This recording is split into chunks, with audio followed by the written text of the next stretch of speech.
Olá, gente, tudo bem?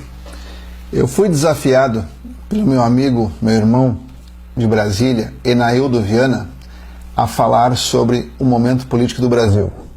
Ele me ligou e disse assim: professor, com mais de 20 anos aí de palestras pelo Brasil, com mais de 600 mil alunos, os teus alunos precisam saber qual a tua opinião sobre o que nós estamos vivendo agora. Então vamos lá.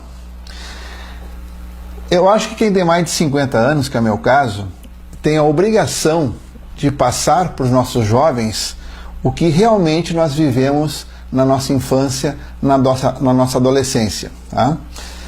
Veja bem, fala-se, o pessoal está com, alguns têm medo, né, de o Brasil voltar a uma ditadura militar. Em primeiro lugar, o Brasil nunca teve uma ditadura militar. Outro dia, conversando com o general Edson Goulart, nós discutimos a respeito do assunto e ele me chamou a atenção para alguns pontos interessantes. Primeiro, o Brasil nunca teve uma ditadura militar. Por quê? Ditador é aquele cara que senta na cadeira e não sai nunca mais. E nós temos hoje alguns no mundo aí para nos referenciar, como Cuba, o norte da Coreia, agora a Venezuela e etc e tal. Então os caras sentam ali e não saem mais, né?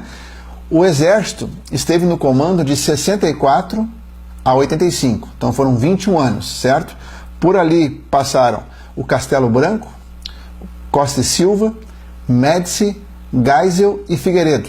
5 presidentes em 21 anos. Na média, então, 4 anos, que é o que prevê a Constituição. Então não teve ditadura militar, porque conforme passava o período previsto, o cara saía da cadeira e sentava outro. Ok. Então foi regime militar? Também não. Presta atenção. Todo o ministério era paisano, era civil. Nós tínhamos, à época, o Ministério do Exército, o Ministério da Marinha e o Ministério da Aeronáutica. O resto eram paisanos, eram civis que estavam nos ministérios. O que nós tivemos, sim, no Brasil foi uma gestão, uma administração militar que, se os empresários tivessem o mesmo caminho, o Brasil estaria hoje muito melhor. O que é uma administração militar? É organização.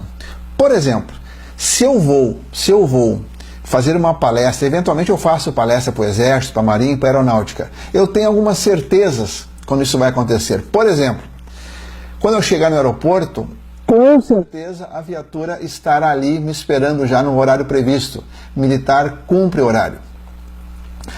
A Lúcia, indo junto comigo, ela sabe que se nós vamos atender as forças, ela não vai carregar nunca uma mala, porque o militar é gentil, ele respeita as mulheres, né? E vai lá e carrega a mala, abre a porta da viatura para ela entrar, etc e tal. O horário previsto para o evento vai iniciar e vai terminar na hora certa. Militar cumpre horário. Dentro de um quartel, se eu passar por 15 jovens, nossos soldados, os 15 vão virar na minha direção e vão me dar bom dia, boa tarde, boa noite.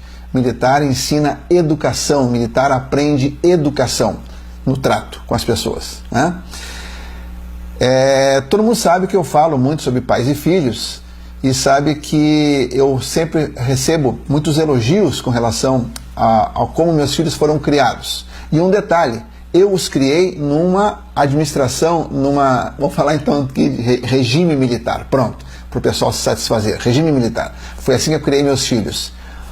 Nunca bati nos dois, nunca os coloquei de castigo, mas eu usei muito frases que eu aprendi no Exército para criá-los. Por exemplo, quer ver? Eu anotei aqui, ó, para não esquecer de nenhuma delas. O preço da liberdade é a eterna vigília. Então, quer que teu filho esteja sempre em condições, esteja sempre de olho, esteja sempre acompanhando, esteja sempre orientando. Baseado nessa frase, eu estou sempre colado nos meus filhos e vem dando certo. A tropa é espelho do guia. Opa, se eu sou o guia, a minha tropa são meus filhos. Eu sou o líder, eles são os liderados. Então, eles farão tudo o que eu fizer. E é assim criar filhos. Tu faz, eles copiam. Eles copiam a tua igreja, eles copiam o teu time de futebol, eles copiam a língua que tu fala, eles copiam o teu jeito de caminhar, eles copiam tudo. Então, a tropa é espelho do guia, diz que faça o correto e os teus filhos te copiarão dentro do correto. Aí fica fácil viver assim. Aqui em casa nós temos escala de serviço. Como assim? Normalmente a gente vê as famílias brigando, os filhos brigando. Ah, quem lava a louça é tu, quem lava a louça sou eu. Aliás, é tu, não, foi eu que lavei ontem e hoje tem mais panela, aquela briga toda. Aqui em casa nós temos escala de serviço. Dias ímpares, quem é que lava a louça? A Paulinha. Dias pares, quem lava a louça? O Márcio. Pronto, não tem discussão. Havendo um acordo, não tem discussão. É só planejar, organização. Isso é coisa de milico, tá? Parceiros dividem as coisas. Só quem já foi para o campo, só quem já viveu ali com outros militares, a experiência de ir para o campo e ficar lá 3, 4, 5 dias sem comer nada, ali a gente aprende, por exemplo, que um biscoito pode ser dividido por 5 pessoas. Então aqui em casa nós temos, meus filhos aprendem desde pequeno isso, parceiros dividem as coisas. Então se há na geladeira um pedaço de pudim, estamos só nós 4 em casa, ninguém vai lá e vai comer o pudim inteiro. Vai lá, divide por 4, pega a quarta parte e dá a chance para que os outros comam também, porque parceiros dividem as coisas. Aprendi isso dentro do exército, né? Missão dada é missão cumprida. Isso é a frase militar que os paisanos mais conhecem, né? Então é assim, vai fazer, faz bem feito, faz a tempo, né? Eu lembro da minha adolescência, e quem tem mais de 50 anos precisa contar isso para os jovens. Na minha adolescência, que foi ali entre os anos 70 e 80, dentro da ditadura militar, eu estudei em escola pública. Eu tinha médico diariamente dentro da escola. Eu tinha dentista diariamente. Aliás, as minhas obturações que eu tenho até hoje foram feitas dentro da escola pública na época da ditadura militar. Certo? Eu ia para a escola de bicicleta, ia e voltava, e não tinha perigo. Hoje, se eu vou ao mercado perto de casa, eu vou a pé, eu deixo o celular em casa, porque talvez o celular não volte comigo. Mudou um pouco a questão da segurança, né? Então, gente, na verdade é o seguinte, tá? O Brasil, ele viveu no momento... O que nós tivemos, na verdade, então? Tá? Então não foi regime, não foi ditadura, foi o quê? Nós tivemos generais que foram presidentes da República. Só isso.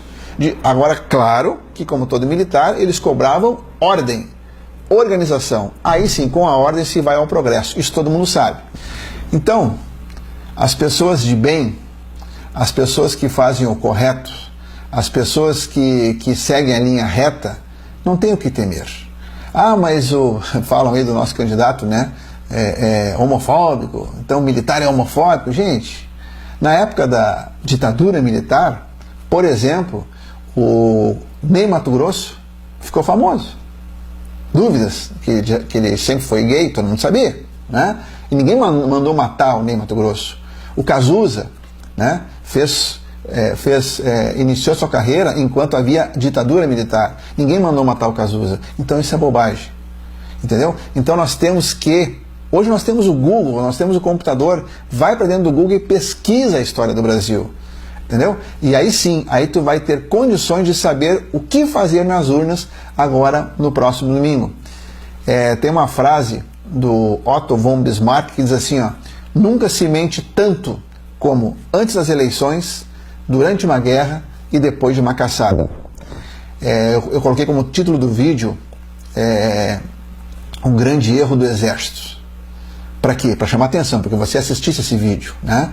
Você sabia, por exemplo, que em 2012 o Exército Brasileiro ele reformou a pista principal do aeroporto de Guarulhos, entregou a obra antes do tempo previsto e devolveu para os cofres públicos 150 milhões, gastou-se menos do que o previsto? Nunca se ouviu falar de uma obra superfaturada pelo Exército Brasileiro, né? Então, qual foi o grande erro do Exército Brasileiro? O Exército é muito calado, o Exército é muito humilde. O Exército faz as coisas certas e faz muitas, né? Como, por exemplo, nós temos a Operação Pipa no Nordeste, que o Exército leva água para os nossos irmãos durante o período de seca. Então o erro do Exército é o seguinte: ele é muito quieto, ele é muito humilde, ele é muito simples. Ele faz, mas não fala o que faz. Ele tem que expor mais as suas façanhas, porque se tu não fala que tu é bom, os outros dizem que tu é ruim, e as pessoas acreditam.